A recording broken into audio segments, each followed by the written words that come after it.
Hello friends, मैं doctor ज्योति तिवारी। आज हम बात कर रहे हैं 3 रेमेडी में कंपैरिजन की।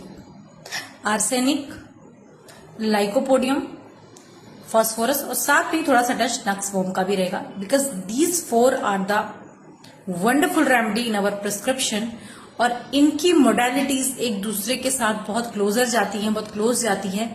एंड इनके जो सिम्टम्स है, मैं सबसे पहले आपको बता दूं कि these are the deep acting remedy. और इनके जो सिम्टम है ना, वो डीपली आपको टिश्यूज में, पेरियोस्टियम में, सेल्स में, बोन्स में, रेस्पिरेटरी ट्रैक्ट पे बहुत ही बढ़िया है इन सारी रेमेडीज की, इन चारों रेमेडीज की। ठीक है, तो इनके सिम्टम्स को किस तरीके से डिफरेंशिएट करना है, कंपैरिजन करना है, चलिए बात कर लेते हैं। सबसे पहले मैं बात करती हूँ फास्फोरस की। फास्फोरस आपको पता है फ्रेंड्स की कैसी रेमेडी है। फास्फोरस को हमेशा कोल्ड की चाहत होती है।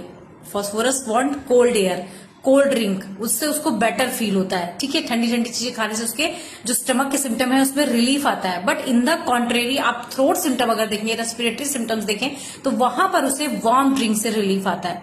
बट कई बार क्या होता है ना कि हम एक रेमेडी पकड़ लेते हैं कि इसको वार्म ड्रिंक से रिलीफ आता है, बट आर्सेनिक को भी वार्म ड्रिंक से रिलीफ आएगा।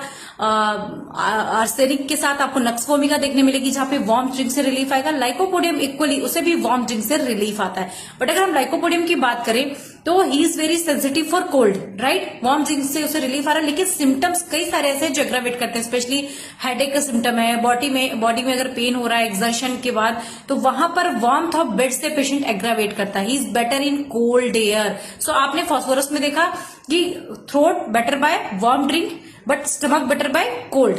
आर्सेनिक की अगर हम बात करें तो better by warmth drink always, because chilly patient, यहाँ पे चिलनेस किसमें, नक्सवोमिका में भी 3+ है, लाइक सीपिया। आर्सेनिक में भी आपको चिलनेस मिलेगी, but there are burning in extremities, हाथ पैरों में जलन बहुत ज्यादा रहती है आर्सेनिक पे। और साथ में यहाँ पे वार्मथ एग्रावेशन भी है और कुछ कोल्ड चीजों से इसे रिलीफ आता है, स्पेशली इन बॉडी पार्ट्स। ठीक है, आप देखोगे आर्सेनिक माइग्रेट करने से, अगर वो स्लो मूवमेंट करता है तो उससे उसकी रेस्टलेसनेस में रिलीफ मिलता है। अगर हम नक्सवोम की बात करें तो chilliness through out the complaints को चलती रहती है। ऑलवेज वांट कवरिंग, हमेशा ओढ़ के रखना पसंद करता है। और इसके जो थ्रोट सिम्टम है, बॉडी सिम्टम है, उसे वार्म से रिलीफ आता है। सर्दी के मौसम में अगर वो गर्म रूम में है, वार्म रूम में है, तो उससे रिलीफ आएगा।